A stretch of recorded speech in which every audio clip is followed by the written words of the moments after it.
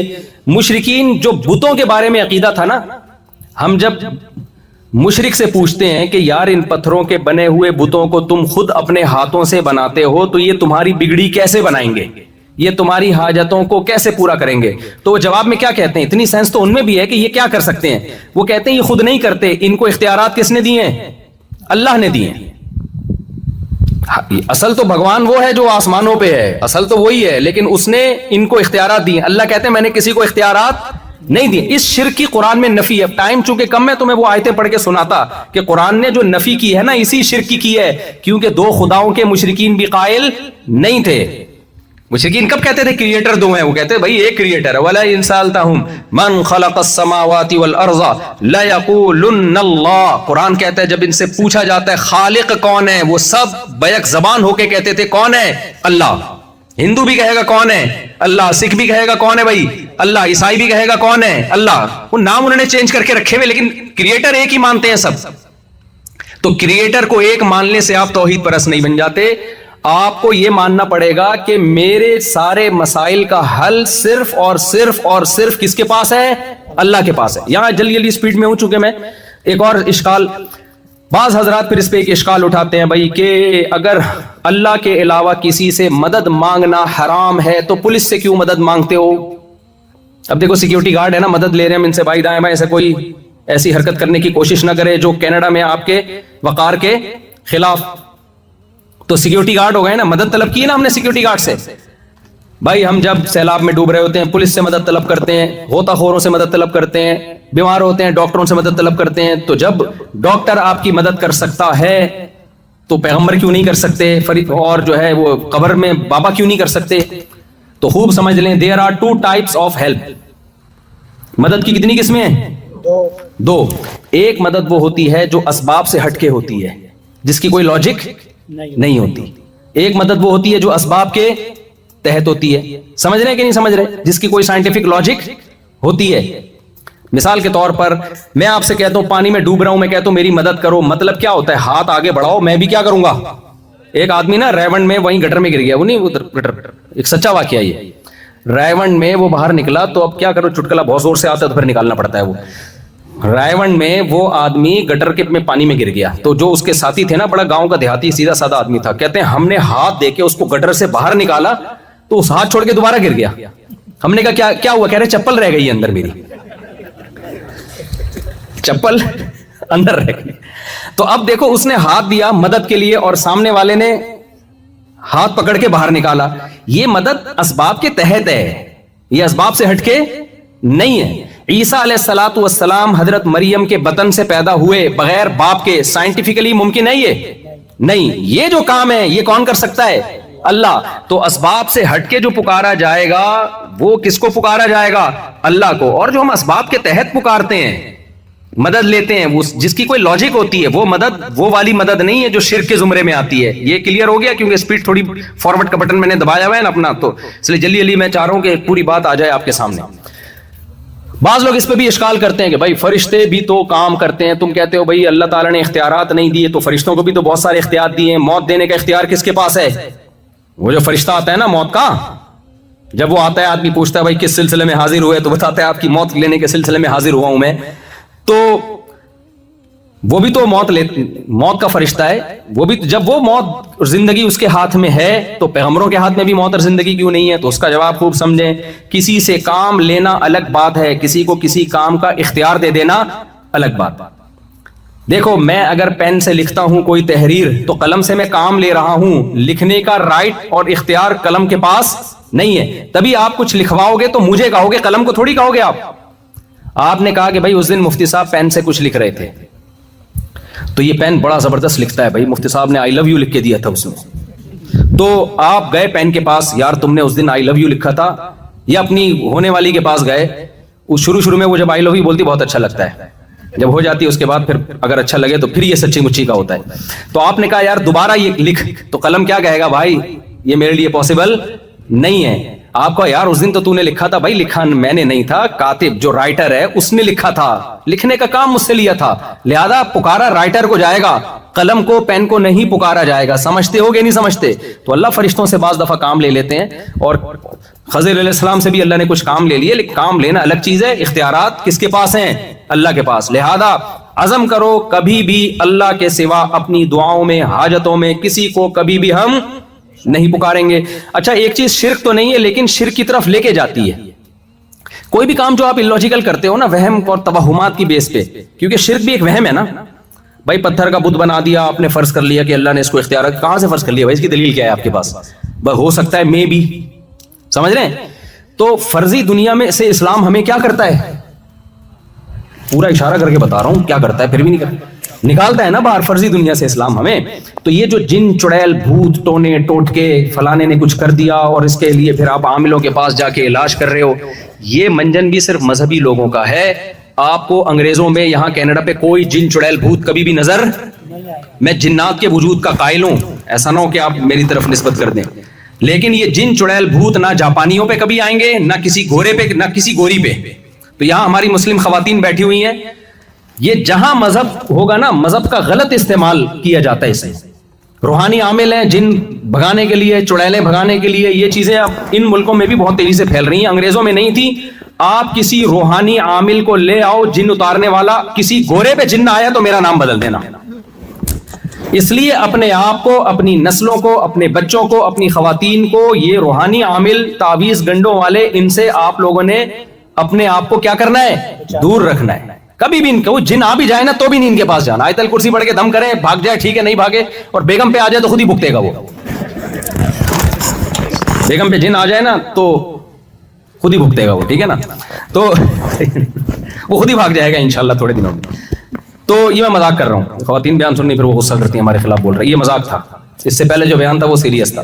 اچھا بھائی، تو جن چڑیل بھوت تعویذ، اس بحث میں مت پڑھو کہ جائز ہے یا ناجائز، اس بحث میں مت پڑھو، کیونکہ میں جلدی آپ کی خدمت میں کچھ باتیں رکھنا چاہ رہا ہوں. اللہ کرے آپ میری باتوں کو فالو کر لیں.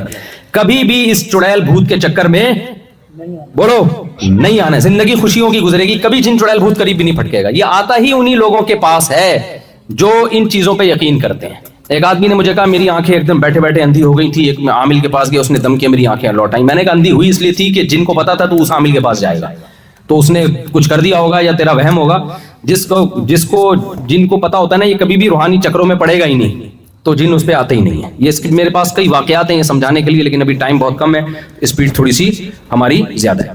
تو عاملوں کے چکر میں کبھی بھی نہیں پڑنا. وہ اکثر میں ایک واقعہ سناتا ہوں کہ وہ ایک صاحب نے مجھے کہا کہ میرا آدھا دھڑ فالج ہو گیا ہے نا، تو آدھا دھڑ ہی ہوتا ہے فالج. تو انہوں نے کہا کہ وہ کسی نے مجھے کہا کہ بابا کے مزار پہ جاؤ تو وہ ٹھیک کر دیں گے. میں نے کہا ان کے تو دونوں دھڑ کام نہیں کر رہے، تبھی وہ بیچارے خبر میں گئے ہیں. تو جس کے دونوں دھڑ کام نہیں کر رہے وہ آدھے دھڑ والے کا دھڑ ٹھیک نہیں کر سکتا. تو اپنے آپ کو اس عذاب سے کیا کرو، نکالو. خواتین بھی بیٹھی ہوئی ہیں، دیکھو یہ دماغ سے نکال دو کہ بہو نے ساس پہ کچھ کیا، جٹھانی نے فلاں پہ کچھ کیا. نہیں ہوتا، یہ اتنا ہلکا پھلکا کیس نہیں ہے. نبی صلی اللہ علیہ وسلم پہ جو جادو کا اثر ہوا تھا اس کی ایک وجہ تھی کہ لوگ آپ کو جادوگر کہتے تھے، تو اللہ نے ہونے دے دیا تھا اثر تھوڑا سا. ورنہ یہ جادو ٹونے ایسے نہیں ہیں بچوں کا کھیل کہ کوئی بھی کسی پہ کر دے فوراً ہو جائے. یہ ہوتا انہی لوگوں پر ہے جو ان چیزوں پہ یقین کرتے ہیں. جو نہیں کرتے ان پہ کچھ بھی نہیں ہوتا. میں عاملوں کے خلاف 20-25 سال سے بول رہا ہوں. یہ جو جن چڑیل بھوت بھگانے والے جادوگر ہیں نا، آج تک میرا ایک بال بھی سفید نہیں کیا. داڑھی کے بال میرے کچھ سفید ہیں، وہ تو ظاہر ہے عمر کا تقاضا ہے. سر کے بال ابھی تک انہی کی مخالفت کی وجہ سے کالے ہیں. حالانکہ 50 سال میں آدمی کے سر کے بال سفید ہو جاتے ہیں، لیکن میں ان کی مخالفت اتنی کرتا ہوں کہ اللہ نے میرے بال سفید ہی نہیں ہونے دیے سر کے. اس لیے نہیں ہونے دیے کہ یہ بولیں گے ہم نے کیے ہیں. تو کچھ چیزیں جو ہے نا اللہ کی طرف سے ہوتی ہیں. یہ عامل کسی کا کچھ بھی نہیں بگاڑ سکتے. اپنی سوسائٹی کو آپ نے ان چیزوں سے بچانا ہے. یہ مذہب کی غلط تشریح کر رہے ہوتے ہیں. مذہب ان چیزوں سے آپ کو نکالتا ہے، ان چیزوں میں آپ کو انوالو نہیں کرتا. کوئی مسئلہ ہو سورہ فلق سورہ ناس پڑھ کے بس دم کر دیں، اس سے زیادہ آگے نہ جائیں ان چیزوں میں. تو یہ پہلی بات تو ہو گئی عقیدہ توحید. یہ کلیئر ہو گیا نا مسئلہ عقیدہ توحید کا. اس کے بغیر یہ اتنا سخت مسئلہ ہے اسلام میں. دیکھو یہ غیرت کا مسئلہ ہے. آپ کہہ سکتے ہو یار بھائی اللہ اتنا سینسیٹیو کیوں ہے عقیدہ توحید میں کہ اللہ نے کہا میں مشرک کی کسی صورت میں بخشش نہیں کروں گا، کچھ بھی ہو جائے، وہ کتنی تہجد پڑھے، کتنی نمازیں پڑھے. بھائی وجہ اس کی ہے کہ اللہ غیرت والا ہے. دیکھو عورت اپنے شوہر سے کہے کہ بہت خدمت کرے آپ کی، میں بہت خدمت کرتی ہوں، یا بیٹا اپنے باپ سے کہے ابا آپ کی میں بہت خدمت کرتا ہوں بہت زبردست، لیکن میرے فلاں بھی میرے ابا ہیں، فلاں بھی میرے ابا ہیں. ابا کہے گا سب کچھ برداشت ہے، باپ ہونے میں شرک، بولو شرکت برداشت نہیں. عورت اپنے شوہر میں شرکت کر لے تو شوہر برداشت کر لے گا؟ اگر کر لے گا تو اس کا مطلب وہ پھر تھوڑا غیرت ویرت کا تھوڑا سا مسئلہ چل رہا ہے اس کے، ٹھیک ہے نا. اگر غیرت ہے تو وہ بد اخلاقی برداشت کر لے گا. بھائی وہ یہ نہیں کہے گا کہ میں بھی تمہارا شوہر اور فلاں بھی، میں نام لے لوں گا، وہ اکثر بیانات میں نام لے لیتا ہوں، نہیں وسیم کا نام ایسے موقع پہ مناسب نہیں ہے، ٹھیک ہے. تو عورت شوہر کبھی شرکت برداشت کرے گا؟ بھائی سربراہ کبھی بھی شرکت برداشت نہیں کرتا. تو اللہ کہتا ہے بھائی سب کچھ گناہ جو بھی ہو توبہ کرو، معاف کر دوں گا، اصلاح کی کوشش کرو، لیکن میں اپنے ساتھ شرک کسی قیمت پہ گوارا نہیں کرتا. تو یہ ہے تھوڑا سا مختصر عقیدہ توحید. اس کے بعد دوسرے نمبر پر اسلام میں میرے بھائی جس حکم کی سب سے زیادہ ویلیو ہے، جس میں کوئی اللہ کی طرف سے لچک نہیں ہے، وہ ہے فرض نماز. کیا چیز ہے وہ؟ اللہ نماز کے بغیر بھی اسلام ہمارا ماننے کے لیے تیار نہیں ہے. آج بے نمازی بہت زیادہ ہو گئے ہیں، آپشنل ہو گیا ہے نماز پڑھتا ہے کہ نہیں پڑھتا ہے. ونس اپون اے ٹائم یہ آپشنل نہیں تھا. نبی صلی اللہ علیہ وسلم کی حدیثوں سے ہمیں پتہ چلتا ہے، یہ جو بہت ساری حدیثیں آتی ہیں نا جن میں پتہ چلتا ہے جو نماز نہیں پڑھتا وہ اسلام سے خارج ہے. من ترک الصلاۃ متعمدا فقد کفر، جو نماز جان کے چھوڑ دے وہ کافر ہو گیا. ان حدیثوں کا مطلب علماء نے یہی بیان کیا کہ اس دور میں یہ ممکن نہیں تھا مسلم بھی ہو اور نماز چھوڑے. تو اس لیے آپ نے علامت بتائی ہے بھائی جو نماز پڑھتا ہے وہ مسلم ہے، جو نہیں پڑھتا تو سمجھ لو ہندو یا عیسائی ہے. کیونکہ اس دور میں یہ ممکن تھا ہی نہیں کہ ایک آدمی نماز، دیکھو اس کی مثال ایسے، آپ فوجیوں کو دیکھتے ہو پریڈ کے دوران، جو پینٹ شرٹ میں ہے وردی میں ہے وہ فوجی ہے، جو سول ڈریس میں گھوم رہا ہے وہ کوئی دائیں بائیں کوئی بندہ ہوگا، وہ فوج کا آدمی نہیں ہو سکتا. ایسا ہی ہے نا. لیکن کسی ملک کی فوج کرپٹ ہو جائے، ڈسپلن کی ایسی کی تیسی ہو جائے تو آدھے لوگ فوج میں آدھے دھوتی، آدھے جو ہے نا وردی میں ہوں گے، آدھے دھوتی بنیان میں، آدھی چڈی پہن کے پریڈ کر رہے ہوں گے. اس کا مطلب اس کا نظام کیا ہو گیا ہے؟ خراب.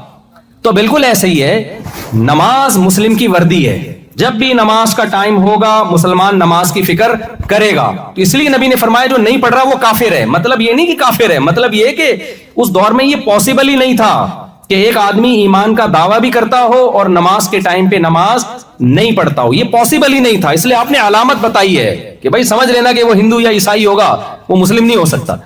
اس لیے بھائی آپ جتنے یہاں لوگ بیٹھے ہوئے ہیں نماز پہ کوئی کمپرومائز، بولو نا بھائی کیا ہو گیا؟ نہ جہاز میں نماز چھوڑنے کی اجازت ہے. میں بھی ایتھوپیا سے زیمبیا جا رہا تھا، کنیکٹڈ فلائٹ تھی ایتھوپیا سے. جب فجر کی نماز پڑھ کے ہم اترے ہیں تو بہت سارے لوگوں کو دیکھو ایئرپورٹ پہ قضا وقت میں نماز پڑھ رہے ہیں. میں نے کہا یار آپ لوگ فلائٹ میں تھے، نماز کیوں نہیں پڑھی جہاز میں؟ انہوں نے کہا یار جگہ ہی نہیں تھی. بھائی میدان جنگ میں جگہ ہوتی ہے نماز پڑھنے کی. اللہ نے قرآن میں فرمایا کہ فَإِنْ خِفْتُمْ، اگر میدان جنگ میں ہونا، لڑائی چل رہی ہے اور نماز اب بہت مشکل ہو گئی ہے تمہارے لیے. بھائی کیسے؟ وہ تو مار دے گا دشمن. اللہ نے کہا کھڑے ہو کے پڑھ لو، بیٹھ کے پڑھ لو، سوار ہو کے پڑھ لو. ہیئت کو چینج کر سکتے ہو، قضا نہیں کر سکتے. کیوں؟ آگے اللہ نے فرمایا ان الصلاۃ کانت علی المؤمنین، ارے کیا حال ہے، خیریت سے؟ نماز کے بعد ملتے ہیں. ان الصلاۃ کانت علی المؤمنین کتابا موقوتا، فرمایا نماز مومنین پر مقررہ اوقات میں فرض ہے، اس کے ٹائم ہے. اپنی طرف سے آپ کو پڑھنے کی اجازت نہیں ہے. تو جہاز میں ہو، ٹرین میں ہو، جہاز میں نماز کا طریقہ یہ کھڑے ہونے کی اجازت مل جائے تو کھڑے ہو کے پڑھ لیں فرض نماز. نہیں ملتی آپ کو اجازت تو سیٹ پہ قبلہ رخ کر کے پڑھ لیں. قبلہ رخ بالکل ہی پیچھے کی طرف قبلہ ہے تو پھر جہاں منہ ہو وہاں پڑھ لیں. لیکن فرض نماز اگر بیٹھ کے پڑھی جائے تو ایئرپورٹ پہ اس کو احتیاطاً دہرایا جائے گا، سمجھتے ہیں. لیکن چھوڑنے کی کسی قیمت پہ اجازت نہیں ہے. شاپنگ کے لیے خواتین جاتی ہیں، نمازیں ضائع ہو جاتی ہیں، بھائی نہیں ہے، یہ آپشنل نہیں ہے، یہ ہر قیمت پہ آپ کو ٹائم پہ پڑھنی ہے. لوگ اکثر ایک جملہ کہتے ہیں اللہ غفور رحیم ہے، معاف کرنے والا ہے. اللہ کیا ہے؟ غفور رحیم ہے. دیکھو اسلام کے احکام آسان ہیں، لچکدار نہیں ہے، فلیکسیبلٹی نہیں ہے اس میں. یہ بات خوب اچھی طرح سمجھ لیں. جو رکن اسلام نے فرض کر دیا ہے نا تو اس کا مطلب آرڈر از آرڈر. اب وہ کیا ہو گیا ہے؟ فرض. اب اس میں اللہ نے یہ اجازت ہمیں دے دی ہے کہ سفر میں آپ نماز آدھی کر دیے، 4 کے 2 کر دیے، یہ آسانی ہے. یہ 2 کیے ہی اس لیے کہ اب آپ کے پاس قضا کا آپشن ختم ہو گیا. تو بھائی 5 ٹائم پابندی کے ساتھ اچھے بچوں کی طرح نماز کی کیا کرنی ہے؟ پابندی کرنی ہے. اس کے بعد نماز کے بعد ہے زکوٰۃ. یہ بھی اسلام میں فرض ہے. دیکھو گورنمنٹ کو ٹیکس تو دینا چاہیے, سب دیتے ہوں گے, امیدیں نہیں دیتے تو غلط کرتے ہیں, دے دیا کریں آج سے, کیونکہ آپ کا معاہدہ ہوا ہے, ایگریمنٹ ہوا ہے. اللہ نے حکم دیا ہے کہ مسلمان معاہدوں کو توڑتا نہیں ہے بلکہ معاہدوں کی پابندی کرتا ہے. تو زکوٰۃ یہ اللہ کا ٹیکس ہے, یہ کس کو دینا ہے؟ اللہ. تو اللہ نے کہا بجائے اس کے کہ ڈائریکٹ میرے ہاتھ میں پکڑاؤ, تو میری طرف سے فلاں غریب آ رہا ہے اس کو دے دینا. تو تمام فقہا یہی لکھتے ہیں کہ زکوٰۃ ہم جب کسی غریب کو دیتے ہیں تو وہ غریب کو نہیں دیتے, وہ کس کو دیتے ہیں؟ اللہ کو. اللہ نے اس کو وکیل بنایا ہوا ہے, وکیل بالقبض. جیسے آپ کی پیمنٹ تھی, آپ نے 1 کروڑ روپے دینے تھے وسیم بھائی. اب وسیم بھائی کا ایک مثال ٹھیک ہے, آپ نے وسیم بھائی کو دینے تھے, وسیم بھائی مارکیٹ سے شارٹ تھے, انہوں نے فون کیا غفار کو کہ یار میری طرف سے 1 کروڑ روپے پکڑ لے. آپ نے غفار کو پکڑا دیے تو ادائیگی ہو گئی نا. کیا خیال ہے بھائی؟ تو اللہ میاں بھی یہ کہتے ہیں کہ زکوٰۃ اصل میں مجھے دینی ہے, تم نے, میں متولی ہوں, لیکن اب کیا ہے, میری طرف سے وکیل ہیں, فلاں فلاں فلاں قسم کے لوگ ہیں, ان کو دے دو گے تو میں کیا سمجھوں گا؟ مجھے دیے. تبھی اللہ کہتے ہیں من ذا الذی یقرض اللہ قرضا حسنا, کون ہے جو قرض دے گا کس کو؟ اللہ کو. تو اسلام نے زکوٰۃ کی بھی فضیلت بیان کی ہے, اور ساتھ ساتھ اسلام نے انفاق کی فضیلت. زکوٰۃ کے علاوہ بھی کچھ آپ پر ذمہ داریاں ہیں. وہ ذمہ داریاں کیا ہیں؟ نبی صلی اللہ علیہ وسلم نے فرمایا جو شخص پیٹ بھر کے کھائے اس کا پڑوسی بھوکا سوئے وہ شخص مومن نہیں ہے. پڑوسیوں سے زیادہ حق اسلام میں بلڈ ریلیشن کا ہے, خونی رشتوں کا ہے. دیکھو غیر مسلم کنٹریز میں حکومت کی رسپانسبلٹی بہت زیادہ ہوتی ہے, غریبوں کو سنبھالنا, بیواؤں کو سنبھالنا, لیکن مسلمان کے ہاں حکومت کی رسپانسبلٹی کم ہے, اسلام میں پبلک کی رسپانسبلٹی زیادہ ہے. آپ اپنے ماں باپ کو اولڈ ہاؤس میں نہیں چھوڑ سکتے. قرآن کہتا ہے وَعَلَى الْوَارِثِ مِثْلُ ذَلِكَ, نان نفقہ جو بھی بلڈ ریلیشن ہے نا, جو بھی مرنے کے بعد وارث بنتے ہیں, ان تمام وارثوں پہ ان کی وراثت کے بقدر نان نفقہ واجب ہوتا ہے. مثال کے طور پر ایک شخص کے 2 بیٹے ہیں, جب اس کی ڈیتھ ہوگی کوئی اور وارث نہیں ہے, تو 2 بیٹوں میں یا ایک بیٹا ایک بیٹی ہے, تو 2/3 بیٹے کا حصہ ہے اور 1/3 بیٹی کا حصہ ہے. تو یہ اگر اس کی موت واقع نہیں ہوئی اور یہ بوڑھا ہو گیا تو شریعت کیا کہتی ہے کہ یہ مر جاتا تو 2/3 بیٹے پر آتا, 1/3 بیٹی کے لیے آتا نا. تو اب جب یہ بوڑھا ہو گیا ہے تو اس کا جتنے بھی منتھلی نان نفقہ ہے, جو بھی اس کے ایکسپینسز ہیں, وہ 2/3 بیٹے پر ہیں اور 1/3 بیٹی پر ہے. اگر وہ کما رہی ہے, جاب کر رہی ہے, نہیں کر رہی ہے تو سارا خرچہ کس پر ہے؟ بیٹے پر ہے. میں سمجھا پا رہا ہوں اپنی بات؟ تو آپ کو دائیں بائیں, اسی طرح بہن کا بھی حصہ ہے. آپ کی کوئی بہن ہے جو جاب لیس ہے اور اس کو ضرورت ہے پیسوں کی, تو شریعت میں گورنمنٹ کی ذمہ داری نہیں ہے, یہ کس کی ذمہ داری ہے؟ بولو بھائی, بھائی کی ذمہ داری ہے. یہ آپ کی خالہ, پھپھو, تایا, چچا, یہ ساری رسپانسبلٹی اسلام نے خونی رشتوں پہ لگائی ہے. غیر مسلموں کے ہاں وہ رشتے مارکیٹ سے کیا ہو گئے ہیں؟ شارٹ ہو گئے. ان کے لا ان کے حساب سے ہیں, وہ ٹھیک ہیں, لیکن آپ کے حساب سے جو اسلام نے لا بنایا ہے وہ کیا بنایا ہے کہ آپ کی بہن کے بارے میں سوال کس سے ہوگا؟ آپ سے ہوگا. اگر اس کے جیب میں پیسے نہیں ہیں, وہ اس کی ضرورتیں, بیسک ضرورتیں پوری نہیں ہو رہی, تو بھائی سے قیامت کے دن سوال کیا جائے گا. اور نبی صلی اللہ علیہ وسلم نے فرمایا سب سے بہترین صدقہ وہ ہے جو تم اپنی زوجہ کو کھلاتے ہو. تو اسلام میں بیوی کی ذمہ داری کس پر ہے بھائی؟ جاب بیگم پر لازم نہیں ہے, اس کی رسپانسبلٹی کس پر ہے بھائی؟ شوہر پر ہے. سمجھتے ہو کہ نہیں سمجھتے؟ اور نبی صلی اللہ علیہ وسلم نے فرمایا جو رشتہ دار ہیں نا, ان پہ جب آپ خرچ کرتے ہو, جو بھی بلڈ ریلیشن ہے, بھائی بہن, چچا, تایا, ماموں, یہ جو قریبی ہوتے ہیں, پپو, کوئی خاتون رہ گئی ہو تو مجھے بتا دینا, ایسا نہ ہو بولے ہمارا تو آیا ہی نہیں اس میں. تو جو بھی آپ کے خونی رشتے ہیں ان پہ خرچ کرنا آپ کی ذمہ داری ہے, اگر وہ مسکین ہیں, اگر ان کے پاس پیسہ نہیں ہے. نبی نے فرمایا جب تم رشتوں پہ خرچ کرتے ہو تو تمہیں 2 اجر ملتے ہیں, ایک صدقہ کرنے کا اور ایک رشتہ داری کو مضبوط کرنے کا. سمجھتے ہیں کہ نہیں سمجھتے؟ رشتہ داری مضبوط کرنا اسلام میں بہت بڑی عبادت ہے. نبی صلی اللہ علیہ وسلم نے فرمایا وہ شخص جنت میں نہیں جا سکتا جو رشتوں کو توڑتا ہے. کتنے واقعات ہمارے سامنے ہیں. ایک بھائی کروڑوں روپے کما رہا ہے, دوسرا جاب لیس ہے, اس کے پاس پان گٹکے کے پیسے بھی. یہاں پان گٹکے کا الٹرنیٹ کیا ہے کینیڈا میں؟ پان گٹکا نہیں ملتا یہاں پہ؟ اچھا ملتا ہے, گٹکا ملتا ہے, سب کچھ ملتا ہے الحمدللہ. آپ لوگ وہاں سے ایکسپورٹ پہ پابندی ہے لیکن ٹائٹ قسم کی چیزیں ایکسپورٹ ہو رہی ہیں ہمارے یہاں سے, ٹھیک ہے. اچھا لیگل ہوتا ہے, پھر صحیح ہے. خیر ایک بھائی کروڑوں روپے کما رہا ہے, دوسرے کے پاس پان گٹکے کے پیسے بھی نہیں ہوتے. یہ تو ایک مثال ہے, پان گٹکے کے لیے نہ دیں آپ اس کو پیسے, لیکن اس کی ضرورت پوری کرنا یہ بھائی کے ذمے. یہاں پر لوگ آ کے لبرلزم کی طرف زیادہ چلے جاتے ہیں. بالکل وہ کہتے ہیں گورا جب لائف کو ایسا انجوائے کر رہا ہے تو اس کے تو ذمے نہیں ہے میں اپنے بھائی کو دوں پیسے. تو ہم بھی ویسے ہی لائف اسٹائل ہو بھائی صاحب, آپ مسلمان ہو, آپ کو گورے کو فالو نہیں کرنا, بلکہ آپ کو گورے کو بتانا ہے کہ بھائی یہ اسلام کیا حسن ہے, اسلام میں ذمہ داری کس پر ہوتی ہے, بھائی کی ذمہ داری, بہن کی ذمہ داری کس پر ہے, بھائی پر ہے. ایک کما رہا ہے تو اس کے ذمہ ہے کہ وہ دوسرے کا خیال کرے, اس سے مانگے بغیر اس سے پوچھے. ہم نے علماء کو دیکھا ہے اپنے بہن بھائیوں پہ خرچ کرتے ہوئے, واقعات سناؤں گا تو بڑا ٹائم ہو جائے گا, تو وہیں سے ہمیں پتا چلا کہ بھائی یہ بھی اسلام کا ایک آرڈر ہے. تو پہلا حکم ہو گیا توحید, دوسرا نماز ہو گیا, تیسرا زکات. زکات میں تمام قسم کے صدقات و خیرات بھی آ گئے ہیں. اور میرے بھائی اس کے بعد ہے رمضان, روزہ. میرا خیال ہے روزہ یہاں پر میجورٹی الحمدللہ رمضان کے روزے رکھتی ہے, تو روزہ نفلی روزہ بھی رکھنا چاہیے, اور پھر زندگی میں ایک دفعہ حج ہے. یہ تو اسلام کے بنیادی احکام ہیں. کچھ چیزیں ایسی ہیں جو اسلام کی بنیاد تو نہیں ہے, لیکن وہ اخلاقیات میں آتی ہیں, بہت زیادہ اہمیت. میں آپ سے 2 منٹ میں بس بات کمپلیٹ کرتا ہوں. وہ اخلاقیات میں آتی ہیں. دیکھو ہر قوم چاہتی ہے نا کہ ہر کنٹری چاہتا ہے کہ ہماری قوم مہذب ہو, تہذیب یافتہ ہو, آرگنائزڈ ہو. چاہتا ہے کہ نہیں چاہتا ہر کنٹری؟ اس میں جو مینرز ہوں, کیا خیال ہے, غیر اخلاقی حرکتیں نہ کریں, سب چاہتے ہیں نا. تو اسلام بھی چاہتا ہے بھائی. تو اسلام کے معیار تھوڑے سے ڈیفرنٹ ہیں. تو اسلام کہتا ہے بھائی زنا اللیگل ہے, اسلام اس کو اخلاقی نہیں مانتا. لا تقربوا الزنا, قرآن کہتا ہے زنا کے قریب بھی مت پھٹکو. زنا کا آلٹرنیٹ کیا ہے؟ نکاح. اب عیسائیت میں تو نکاح کو بھی پسند نہیں کیا گیا, ٹھیک ہے نا. پادریوں کے ہاں کچھ تھوڑا سا ہے, وہ ان کا فرقے ہیں بہت سارے, کچھ کہتے ہیں کرنا چاہیے, کچھ کہتے ہیں نہیں کرنا چاہیے.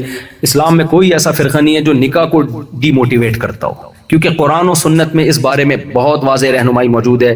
آپ لوگ یہاں کینیڈا میں اللہ کا واسطہ آپ کو اندازہ نہیں ہے, اگر آپ نے نکاح کو پروموٹ نہیں کیا آپ کی نسلیں برباد ہو جائیں گی, بیڑا غرق ہو جائے گا آپ کی نسلوں کا. تو اپنی نسلوں کو بچانے کے لیے, اپنے آپ کو بچانے کے لیے جلدی شادی کو آپ نے پروموٹ کرنا ہے. کوئی اگر جلدی نکاح کر رہا ہو بولا کرو ویل ڈن, یہ نہ بولا کرو تو کمبخت کینیڈا اس سلسلے میں آیا تھا کیا ہے. یہاں کے بھی وہی حرکتیں شروع کر دی, چھچوری حرکتیں. تو کوئی آبادی بڑھنے سے غربت دنیا میں آنے والی نہیں ہے. اور تم تو مسلمان ہیں بھائی, رزق بچہ پیدا ہوتا ہے تو ماں کی چھاتیوں میں اللہ دودھ پیدا کر دیتے ہیں نا. اب کوئی خاتون کہے وہ اس کے تو دودھ آ گیا تھا, میرے پتہ نہیں آئے نہ آئے, تو پہلے دودھ آئے گا پھر بچہ پیدا ہوگا. نہ اللہ کہہ رہے پہلے بچہ آئے گا پھر رزق آئے گا. تو اللہ بھی کہہ رہا ہے آبادی جیسے جیسے بڑھے گی رزق کے وسائل اسی طریقے سے بڑھتے چلے جائیں گے. ابھی کے وسائل دیکھ کے کیلکولیشن مت کرو. تو مسلمان نسل روکتا نہیں ہے, مسلمان نسل بڑھاتا ہے. مسلمان زنا نہیں کرتا, مسلمان نکاح کو بولو نا پروموٹ کرتا ہے. مسلمان رشتہ داری توڑتا نہیں ہے, رشتوں کو جوڑتا ہے. اور رشتوں کو جوڑنے کا نبی نے اصول اور ضابطہ کیا بیان کیا ہے؟ وہ ضابطہ یہ بیان کیا کہ جو تم سے ٹوٹے پھر بھی جوڑو اس سے. بہت سے لوگ کہتے ہیں میرا بھائی تمیز سے بات نہیں کرتا تو میں کیوں تمیز سے بات کروں. بھائی یہ تو دوست کے لیے بھی اصول ہے, تمیز سے بات کرے تو جواب میں تمیز, بدتمیزی کے جواب میں بدتمیزی. رشتوں کا تو فرق ہے, وہ تمیز سے کرے نہ کرے, آپ نے کیا کرنا ہے, ریلیشن کو مضبوط کرنا ہے. تو یہ نبی صلی اللہ علیہ وسلم کی احادیث ہیں, اس پر ہم نے عمل کرنا ہے. اور آخری بات کر کے بس بیان ختم کرتا ہوں, معاہدوں کی پابندی. دیکھو غیر مسلم کنٹریز میں مسلمانوں کا امیج خراب ہوتا ہے, ٹیکس نہیں دیتے, لا کو فالو نہیں کرتے. آپ جس ملک میں رہتے ہو آپ پر شرعن لازم ہے کہ اس کے لا کو آپ فالو کرو. آپ اگر ٹیکس میں ڈنڈی مارتے ہو, یہ لوگ بولیں گے یہ مسلمان لوگ ہیں, صلح حدیبیہ کے واقعات تو بڑے سناتے ہیں, نبی نے معاہدوں کی پابندی کی, لیکن یہ بس ان کی کتابوں کی زینت ہے, خود ہم سے معاہدوں کی پابندی نہیں کرتے. جب آپ کو یہاں پر نیشنلٹی ملی تھی, آپ کو گرین کارڈ ملا تھا یا پاسپورٹ ملا تھا, تو کچھ ایگریمنٹ کیے ہوں گے نا ان لوگوں نے آپ سے.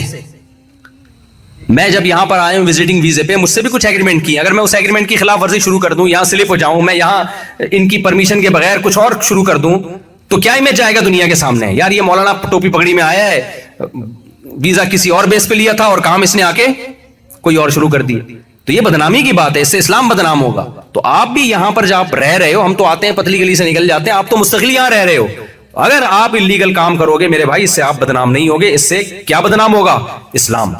کوئی ایسا کام آپ نے یہاں نہیں کرنا جو مسلمانوں کے بارے میں یہ امیج دنیا کے سامنے یا کینیڈین گورنمنٹ کے سامنے جائے کہ یہ لوگ یہاں آ کے لا کو توڑتے ہیں اور یہ ہمارے لیے خطرہ ہے, یہ ہمارے امن کے لیے خطرہ ہے, یہ ہمارے جو ہے نا لا اینڈ آرڈر کو فالو نہیں کرتے یہ لوگ, ان کو باہر نکالو, ان کو ویزے مت دو. نہ نہ نہ, یہ امیج آپ کا نہیں جانا چاہیے. یوسف علیہ السلام غیر مسلم اسٹیٹ میں رہے ہیں, انہوں نے لوگوں کو بتایا کہ قحط کے دنوں میں مصر کو اکنامکلی کیسے مضبوط کیا جا سکتا ہے، غیر مسلم گورنمنٹ کو مشورے دیے، خوابوں کی تعبیریں بتائیں، اتنا اثر ہوا مصر نے انہی کو بادشاہ بنا دیا۔